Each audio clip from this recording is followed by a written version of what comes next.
Neighborhood with a tailgate-ready Big Bow Box. It's bow time.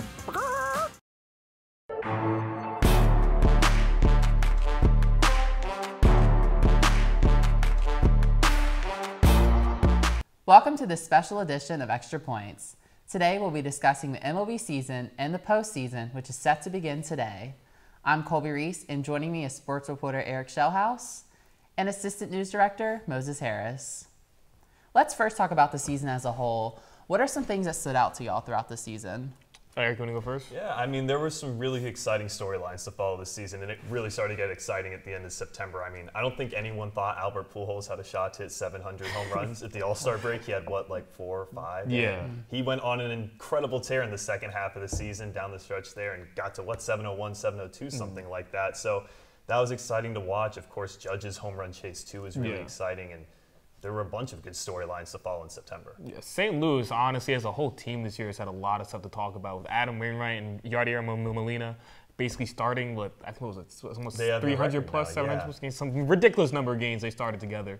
And you have Paul Goldschmidt, like a resurgence, perennial all-star, my favorite for MVP this year from the NL. I really want to see them do well, and we'll see what happens this year.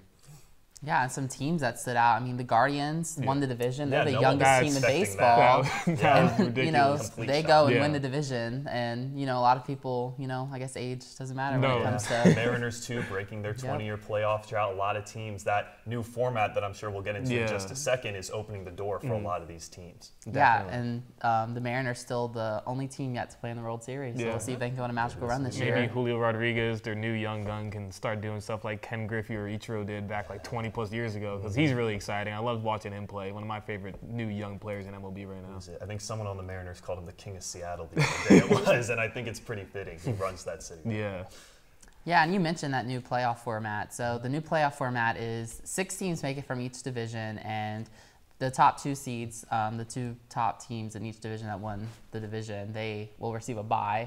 So the division winner that had the lowest record will face the lowest record wild card team, and then the 2 top wild card teams will face each other. So what are y'all thoughts on that new playoff format and how it played out throughout the season? Yeah, so they'll take, who is it that'll have a bye in the NL? It'll be the Braves and it'll be the Dodgers. So they don't have to worry about games until next Thursday. We have the Padres and the Mets starting playing today, and then we have the Cardinals. St. Louis and Phillies. Exactly. So those will be 2 series to pay attention to over the next couple of days. 3-game sets, first game to 2 wins. And we were just talking before the show about how Jacob deGrom is not going to be pitching in that series for the Mets. I would like to see the Padres win because the Mets have been struggling of late. And if you don't throw deGrom out there, what are you doing? I mean, that's the best pitcher on the planet right now. You should have him pitching in a series where you're trying to get to 2 games, win 2 games as quickly as possible. But yeah, it'll be really exciting to watch this best of 3 series. We've never seen in the playoffs before. We've seen a wild card game, one winner takes all. We've seen a best of 5 series, but it'll be interesting to see how managers manage bullpens, set their lineups and everything, how it's going to play out in a 3-game series. Especially with all the injuries that the Mets have, Starling Marte being out. I hope he plays for their sake because he's one of the better bats they have in their lineup. And they're starting to, I think, Max Scherzer, a great pitcher, great guy to have on the mound. Somebody definitely brings a lot of heat to that bullpen, and I think he'll do just fine without deGrom, but we'll see what happens. Yeah, it's definitely a bold decision by the Mets. But my question is, what do y'all think about the buys? Do you think it'll benefit teams? We see in some other sports it actually hurts teams to get a bye. So what are y'all's thoughts on baseball, a team actually getting a bye? Yeah, it's interesting because baseball is very much a momentum sport. You want to be playing your best baseball at the end of September going into the playoffs, which neither the Mets or the Padres are really doing right now. But I think in baseball, I think a team would benefit significantly from those extra days, especially like Moses was talking about managing a bullpen. That's huge. You know, you want arms to be rested. You want everyone to be fully stocked going into a series. And for these teams that have to play Friday, Saturday, Sunday, day off Monday, and then a series could start for them Tuesday if they win. So their bullpen will be not as well rested as those teams that got rest. Starting rotation for those teams that got rest, they get to throw their 1 and 2 starters. These guys got to move down to 3-4 starters. I think it's going to benefit them significantly. Of course, like you said, having that extra time off sometimes maybe breaks up a streak or momentum that you're riding, but I think in this case it'll benefit them. 162-game season, they need the rest. So let's get into some predictions. So let's just go ahead and head right to the championship series in both leagues. So I want both of y'all to give me who y'all think will be in the NLCS and the ALCS. Okay, so for the ALCS, I have the Yankees versus the Astros, which I think a lot of people are going to predict to happen. You know, the Yankees are really riding on the storyline of Aaron Judge becoming the clean home run record holder and the AL home record holder and the Yankees home run record holder, hitting 62 the other night to beat Roger Maris out. And the Astros, as usual, with Altuve and all the other great bats on that team, I think they're going to be just as good as they were a few years ago, and they're back to what they've been doing. And for the NLCS, I really want to see St. Louis get there. I have them as a complete sleeper this year. I think they're going to end up losing in that game, but I really want to see them do well because Albert Pujols is impressing me for his age at this time in his career. Paul Goldschmidt's really tuning up.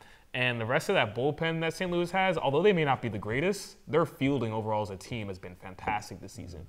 With first base, 1 error committed. Like overall, I think they've committed 66 errors, which is the least in MLB this year.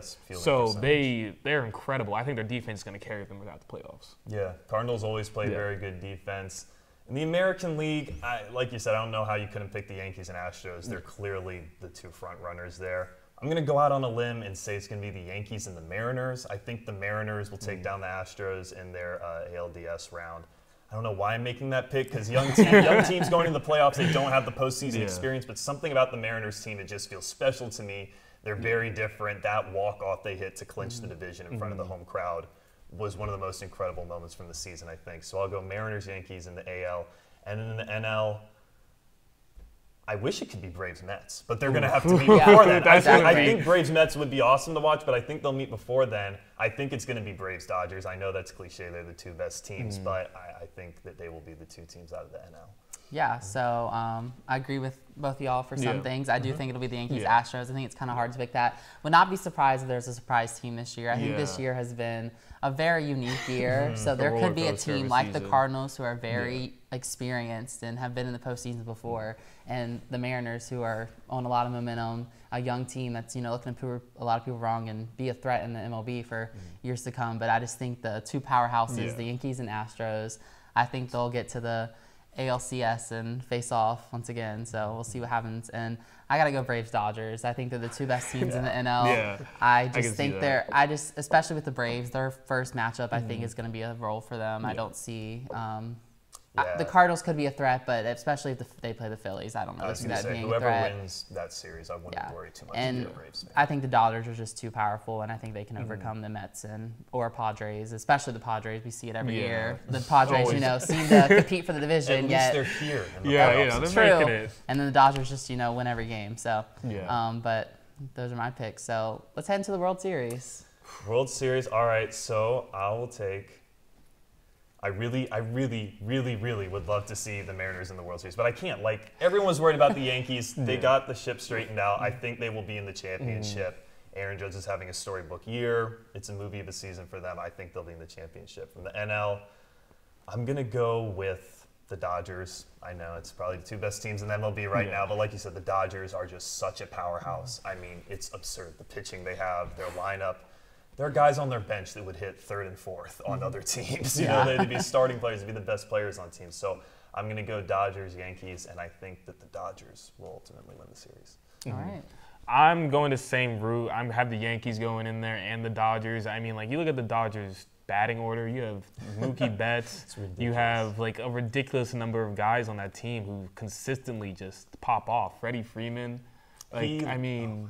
He's a perennial MVP. He led the league in average, doubles, doubles, on-base percentage, extra base hits, slugging percentage. I mean, he led over half of the offense. And their catcher, Will Smith, don't forget him. Like, come on. Like, that team is not fair. Like, I look at the Yankees, and I love them as a team. They went through a lot this season. They started off really hot, slowed down. People were talking about their bullpen being garbage, and then they turned it up again, right?